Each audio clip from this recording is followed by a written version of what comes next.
Welcome back students. हम लोग discuss कर रहे थे case study based question from magnetism और ये है पार्ट 3। 6 सवाल हम डिस्कस कर चुके हैं। 7, 8, 9, 10, 11 इस पार्ट में मैं डिस्कस करने जा रहा हूँ। Conversion of moving coil galvanometer into an ammeter. तो यहाँ एक पैराग्राफ दिया हुआ है बच्चों, और फिर 4 या 5 सवाल उस पैराग्राफ से रिलेटेड पूछे जाते हैं। हम ये थ्योरी में पढ़ चुके हैं कैसे किसी गैल्वेनोमीटर को एक अमीटर में बदला जाता है रिक्वायर्ड रेंज का मीटर में। तो उसके लिए हम एक शंट रेजिस्टेंस लगाते हैं in parallel with the galvanometer, ये हमको पता है।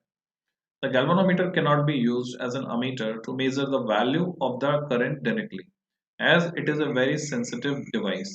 It gives a full-scale deflection for current of the order of microampere. So इससे ज्यादा करंट अगर आपको नापनी है तो निश्चित रूप से आपको करंट को डाइवर्ट करना पड़ेगा। For measuring currents, the galvanometer has to be connected in series, and as it has a large resistance, this will change the value of current in the circuit.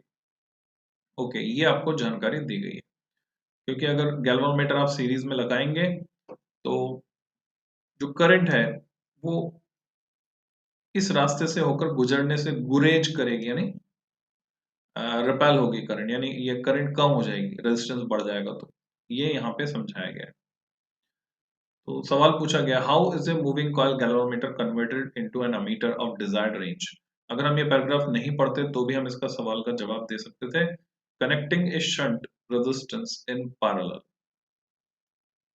क्योंकि इसको पढ़ के तो और कंफ्यूजन क्रिएट होगा, ऐसा लग रहा है। So correct answer is C, connecting a shunt resistance in parallel. Next, second, a moving coil galvanometer of resistance G gives a full scale deflection for a current Ig. It is converted into ammeter of range 0 to I ampere. What should be the value of shunt resistance to convert it in ammeter of desired range? अगर आपको formula रटा हुआ है तो अच्छी बात है। S equal to I minus Ig into G, Ig upon I minus Ig into G। तो यहाँ पर वो फॉर्मेट मुझे देख नहीं रहा, जो मुझे याद है बच्चों वो फॉर्मेट तो ये है। मैं दोनों ही फॉर्मूले लिख देता हूँ। The shunt required is S equal to, और डिराइव भी कर सकते हैं, ऑन द स्पॉट हम डिराइव कर सकते हैं। डिराइव कर लेते हैं ना। तो डिराइव किसके लिए करना है, ये रहा सर्किट। तो अगर सर्किट को मैं यहाँ से उठा भी लूँ, बना भी सकते हैं, बहुत बड़ा काम नहीं है। तो ये हमने थ्योरी में सीखा था, जस्ट फॉर रिविजन।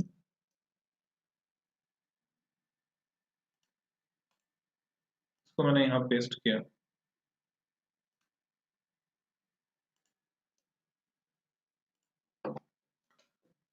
तो करंट हमें नापनी है आई, गैल्वेनोमीटर में जाएगी आई जी, जिसका रेजिस्टेंस है आर जी। बची हुई करंट जाएगी शंट से आई minus I ji.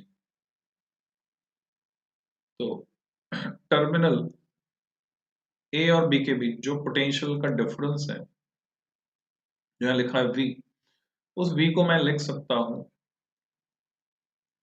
Drop on galvanometer resistance, that is I G into R G. और मैं इसको बराबर लिख सकता हूं, उतना ही ड्रॉप होगा शंट पर। मींस शंट को अगर एस से दिखाया हम आर एस की बजाय, तो मैं लिख सकता हूं I G into S.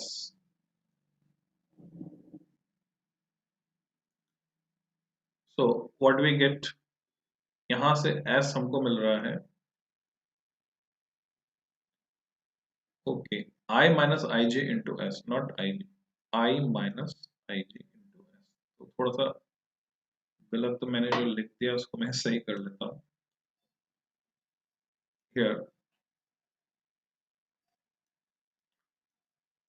I minus I G into S. तो यहां से सीधे सीधे मुझे मिल जाता है एस की value I G upon I minus I G into R G. This is the value. अब इससे मैच करता हुआ कोई आंसर मुझे नजर आ नहीं रहा है, ठीक है। ऊपर आई जी होता तो आई माइनस आई जी इंटू जी, ये आंसर बन जाता पहला, प्रोवाइडेड ये ऊपर IG होता जो कि यहाँ पर नहीं है और बाकी आंसर मैच नहीं कर रहे हैं। तो मेरे हिसाब से यहाँ मिसप्रिंट है तो मैं करेक्शन कर देता हूँ। आंसर ए बनाएं अगर हम, तो यहाँ मुझे करेक्शन करना होगा। This current is actually IG।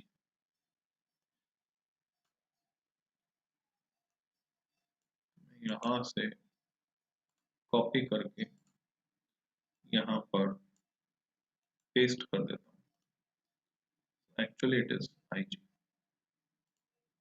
अभी ये सही है पहला answer.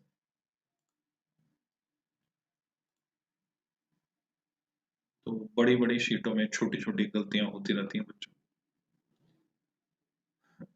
Okay, third question, which one will have the greatest resistance, a microammeter, a milliammeter and ammeter? Physics से अगर हम इसका जवाब दें तुरंत जवाब निकल के आता है, जिसको सबसे कम करंट नापनी है, सबसे कम करंट माइक्रोमीटर को नापनी है, उसका रेजिस्टेंस सबसे ज्यादा होगा। और मैथमेटिक्स से निकालना है तो वही फॉर्मूला आप लगाएंगे।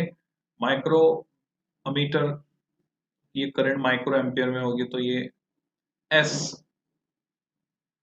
ये करंट माइक्रोमीटर में होगी, माइक्रो एम्पियर में होगी तो ये एस ज्यादा होगा या कम होगा, आप इस फॉर्मूले से अंदाजा लगा सकते हैं।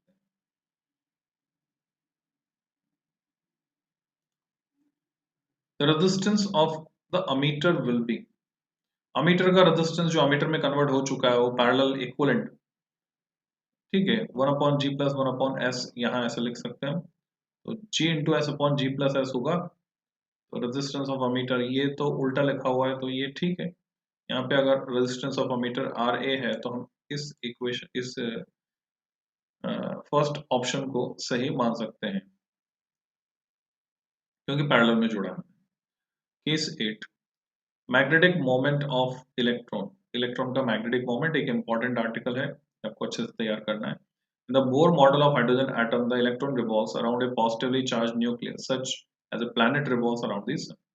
The force which binds the electron-proton system is the electrostatic force. There will be a magnetic moment associated with this circulating current given by m equal to Ia. हमें पता है magnetic moment क्या होता है, Ia.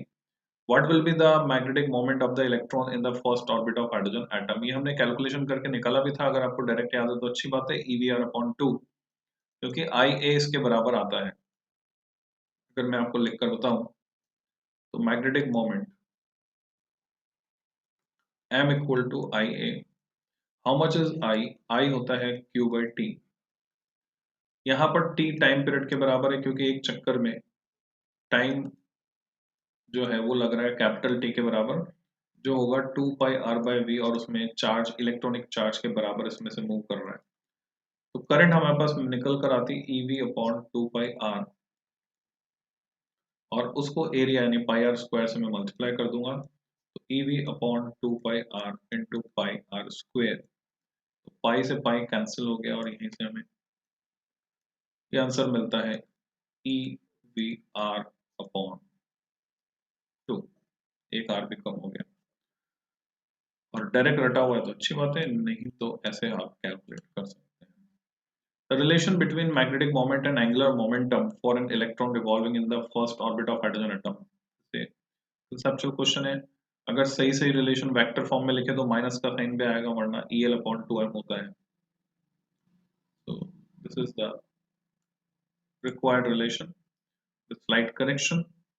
M और L को अगर मैं बोल्ड मानूं, वेक्टर मानूं, वेक्टर मानूंगा तो यहाँ पर एक माइनस साइन आ जाएगा, तो मैं करेक्शन यहाँ पर कर देता हूँ, here a negative sign is needed।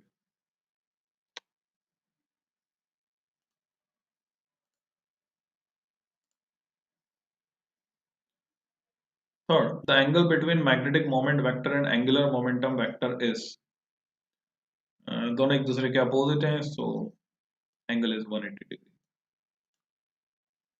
The value of gyroscopic ratio, तो यहाँ भी मैं करेक्शन कर देता हूँ, जायरोस्कोपिक रेशियो नहीं होता बच्चों, जायरो मैग्नेटिक रेशियो होता है, और उसकी वैल्यू एक कांस्टेंट है, depends on value of charge, constant quantity, it is a constant.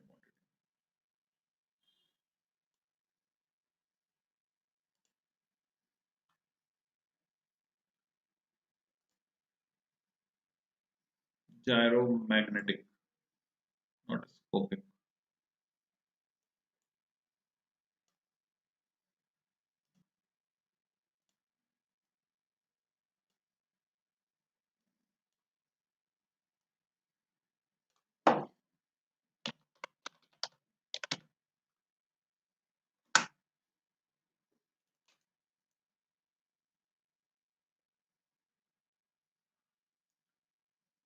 So magnetic field lines, अच्छा यहाँ मिसिंग है क्वेश्चन नंबर केस 9, अर्थ मैग्नेटिज्म इसमें मर्ज हो गया,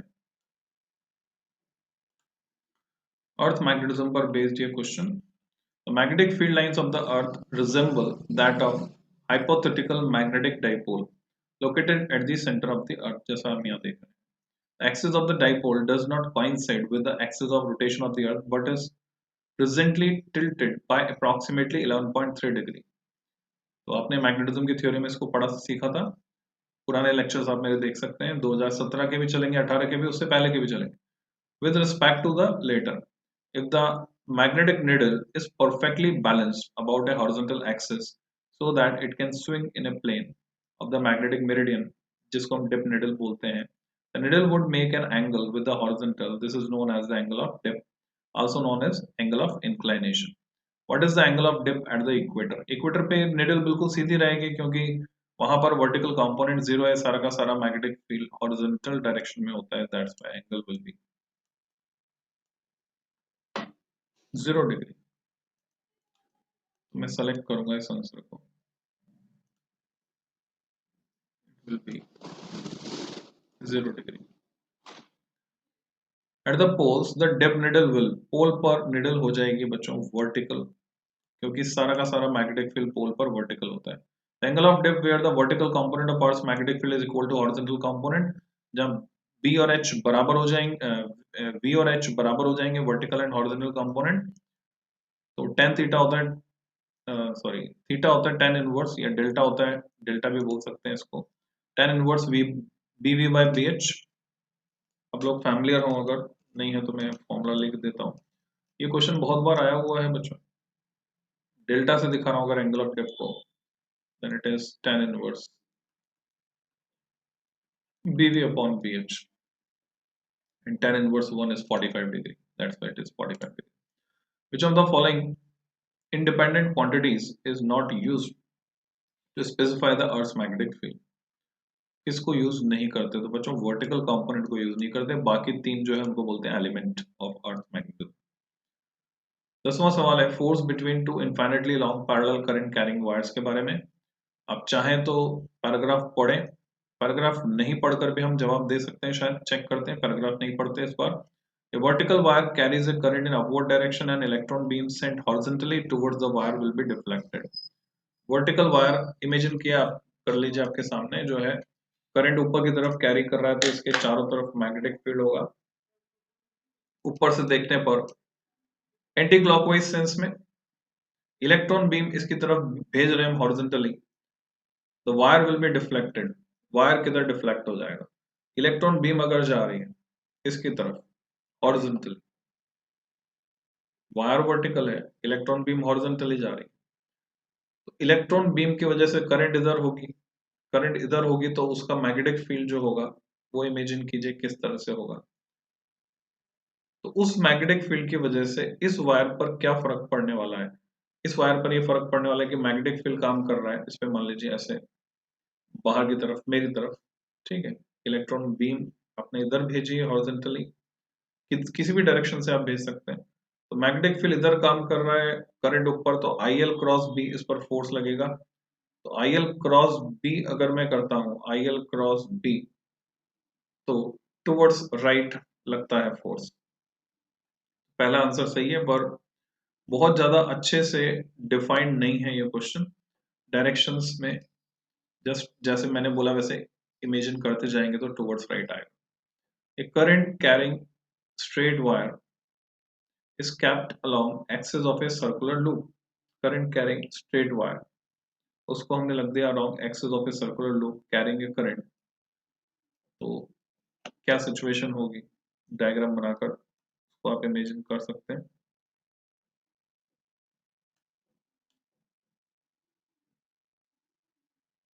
दिस इज सर्कुलर लूप और एक करंट कैरिंग वायर को इसके एक्सिस के अलॉन्ग आपने रख दिया।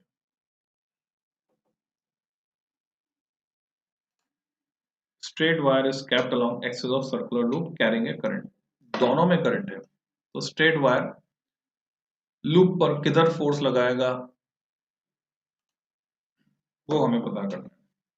करंट की डायरेक्शन के बारे में कुछ नहीं कहा गया है। अगर मैं मान लेता हूं करंट की डायरेक्शन इसमें इस तरह से है और इसमें इस तरह से, देन लूप का कोई छोटा एलिमेंट अगर मैं कंसिडर करता हूं तो करंट कैरिंग वायर की वजह से जो मैग्नेटिक फील्ड है वो उस एलिमेंट की ही डायरेक्शन में है और मैग्नेटिक फील्ड जब उसी डायरेक्शन में है तो कोई फोर्स नहीं लगेगा क्योंकि पैरेलल हो गया। Will not exert any force on the circular loop. तो correct option is C. Third question है proton beam is going from north to south. मेरा सजेशन तो ये कि जहां आप बैठे हैं एग्जैक्टली जो है 3D में वो इमेजिन करके चलें। जहां मैं बैठा हूं मेरे सामने नॉर्थ है पीछे साउथ है तो प्रोटॉन बीम जा रही है फ्रॉम नॉर्थ टू साउथ। मैं लेफ्ट हैंड यूज करूंगा। प्रोटॉन बीम जा रही है from north to south. Fleming's left hand rule clear. Electron beam is going from south to north. Electron beam जा रही है साउथ टू नॉर्थ तो उसकी जो करंट है वो नॉर्थ टू साउथ जाएगी। Neglecting the earth magnetic field the electron beam will be deflected. Okay, यहाँ ये जानना चाहते हैं कि डिफ्लेक्शन किधर होगा। अर्थ का मैग्नेटिक फील्ड हम नेग्लेक्ट कर रहे हैं तो यहाँ पर हमें मैग्नेटिक फील्ड की वजह से डिफ्लेक्शन नहीं लेना है। तो हमें पता है like currents attract each other. साथ ही साथ यहाँ इलेक्ट्रोस्टैटिक फोर्स की बात करें, इलेक्ट्रोस्टैटिक की बजाय इलेक्ट्रिक फोर्स कहेंगे क्योंकि स्टैटिक स्टेट है नहीं। तो इलेक्ट्रिक फोर्स की अगर बात करें तो प्रोटॉन और इलेक्ट्रॉन के बीच अट्रैक्शन होगा और प्रोटॉन की करंट इस तरफ है इलेक्ट्रॉन की करंट भी इस तरफ है। Like currents attract each other. दोनों ही कारण अट्रैक्शन का बन रहे हैं तो दोनों कारण की वजह से अट्रैक्शन है सो टुवर्ड्स द प्रोटॉन बीम। अगर इलेक्ट्रिक रिपल्शन होता है मैग्नेटिक अट्रैक्शन होता है तो फिर हमें कैलकुलेट करना पड़ता, फिर ये स्पीड पर डिपेंड करता।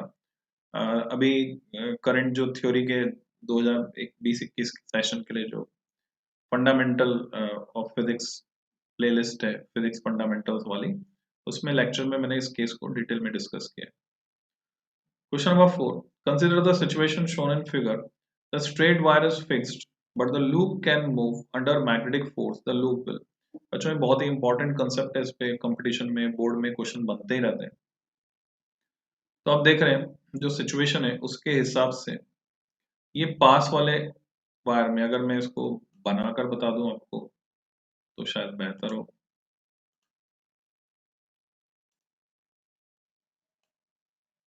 इसी को उठा लेते हैं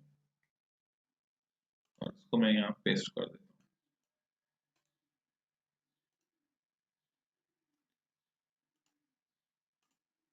so this is the situation. तो अब यहाँ क्या होने वाला है, लाइक करंट्स अट्रैक्ट, ठीक है, इनके बीच अट्रैक्शन होगा और अनलाइक करंट्स रिपेल, इनके बीच रिपल्शन होगा जबकि इस पर कोई फोर्स काम नहीं करेगा। तो अट्रैक्शन ज्यादा है क्योंकि पास है, डिस्टेंस कम है। रिपल्शन कम है क्योंकि डिस्टेंस ज्यादा है, that's why move towards the wire. तो option B is correct, loop move करेगा towards the wire. Case 11 toroid की बात कर रहे हैं। आप चाहे तो पढ़ लें, मैं स्किप कर रहा हूं क्योंकि टॉरॉइड के बारे में हम जानते हैं।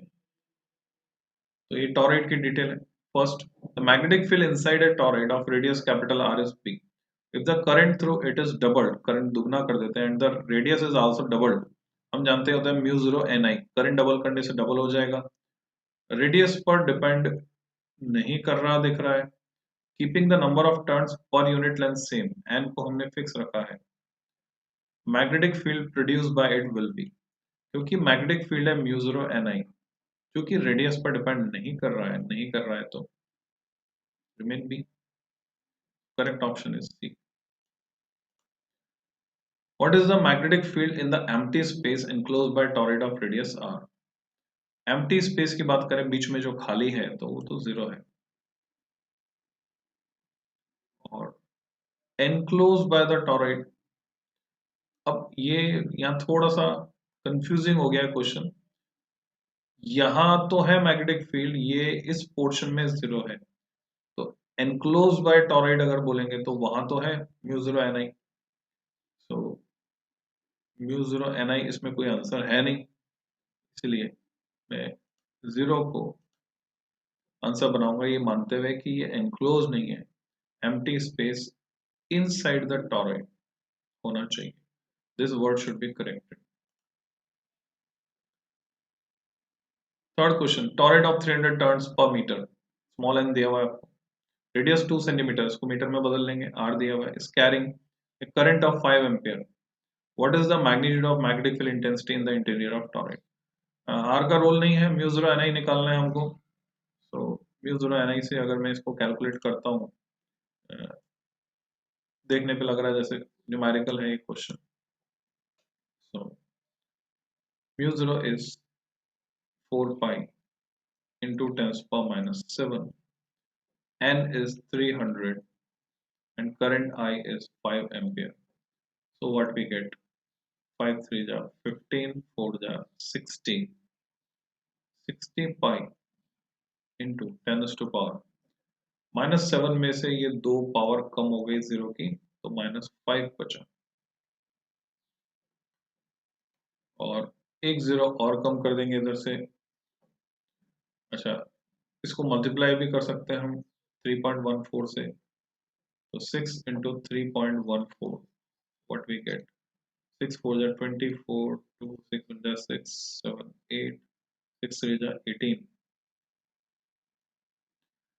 1.884 या 18.84, 18.84 आया, तो मेरे पास आ रहा है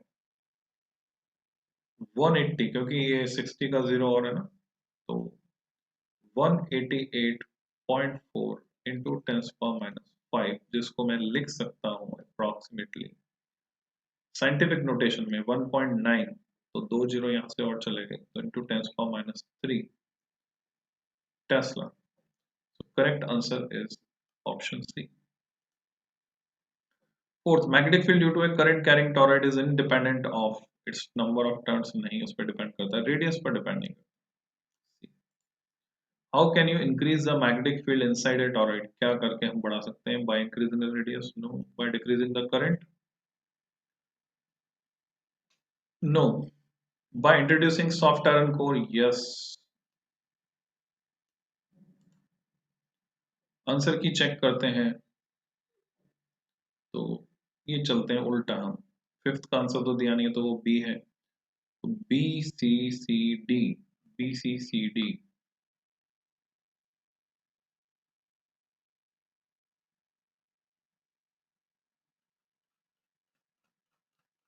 some mistake may be there in answers, क्योंकि 11th के आंसर हैं डी सी सी बी, ऐसे चलते हैं शुरू से, डी सी सी बी, पहले का आंसर ये बोल रहे D, so let's check, current doubled है, radius is also doubled, okay, current is doubled, so becomes 2d। मैंने गलत निशान लगा दिया था बच्चों, सॉरी। सो करंट डबल्ड को मैं भूल गया था, तो correct option is D here. C is okay, C is okay, बस यहाँ पे एनक्लोज की जगह इनसाइड करना पड़ेगा आपको।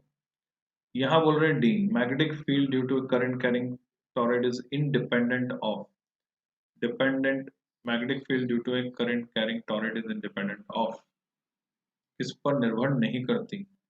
चौथे का जो आंसर दिया है इन्होंने, वो दिया है बी, जबकि पांचवें का आंसर बी है, आई थिंक मिसप्रिंट हो गया आंसर, कि रेडियस पर डिपेंड नहीं करती। तो यहाँ हम कनेक्शन कर देते हैं इसमें, here it should be C,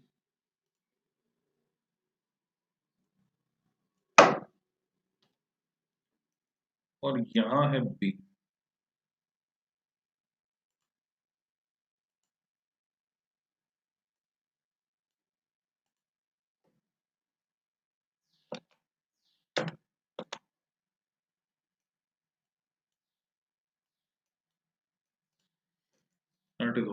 tenth का देखें तो C C A B, CCAB, fifth का आंसर नहीं दिया इन्होंने। CCAB,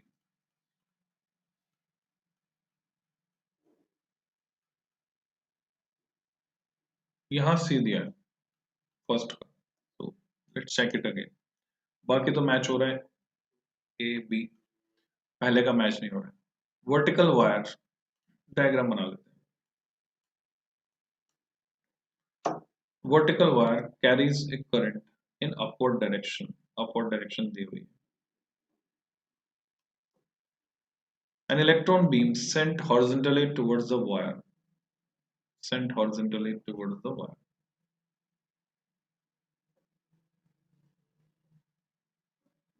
अगर मैं एक्सिस ले लेता हूं, X axis, Y axis, Z axis,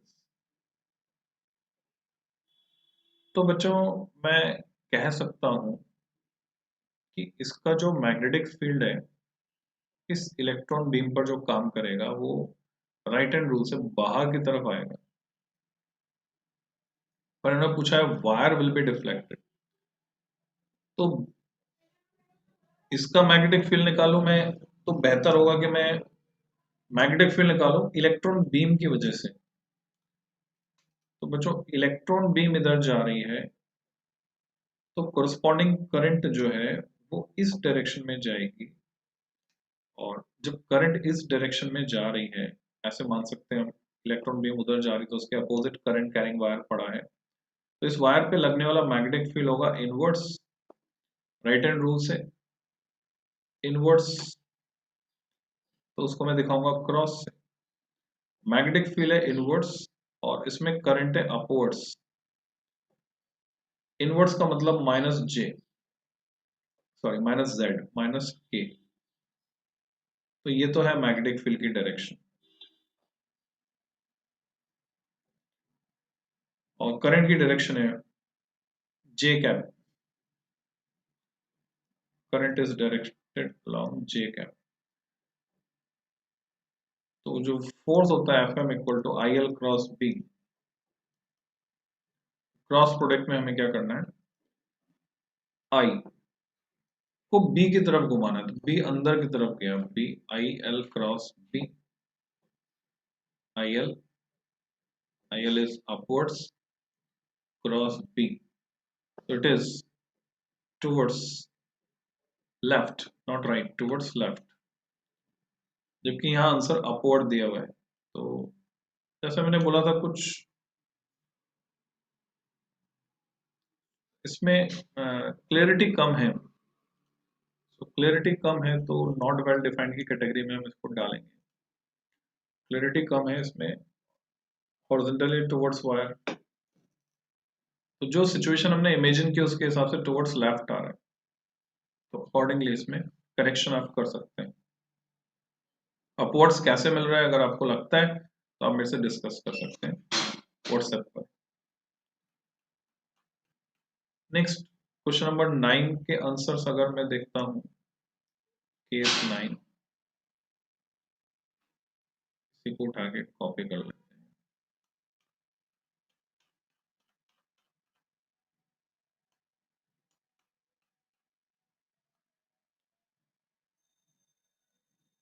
case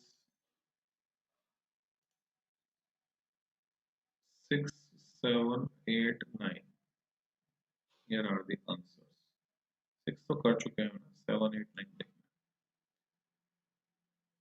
तो ये मैंने उठा के कॉपी किए, अब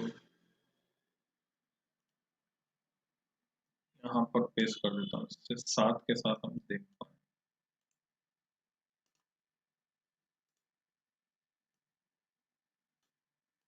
शायद इससे टाइम कम लगेगा। This is process of verification and correction. Here is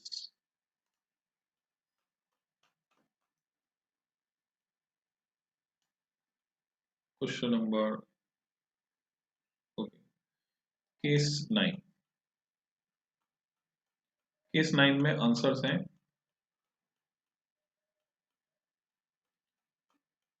पहले से चल लेते हैं, 7 से चल रहे हैं। 7 से हमने करना शुरू किया था। फर्स्ट का बी, सेकंड का ए, थर्ड का ए, फोर्थ का ए,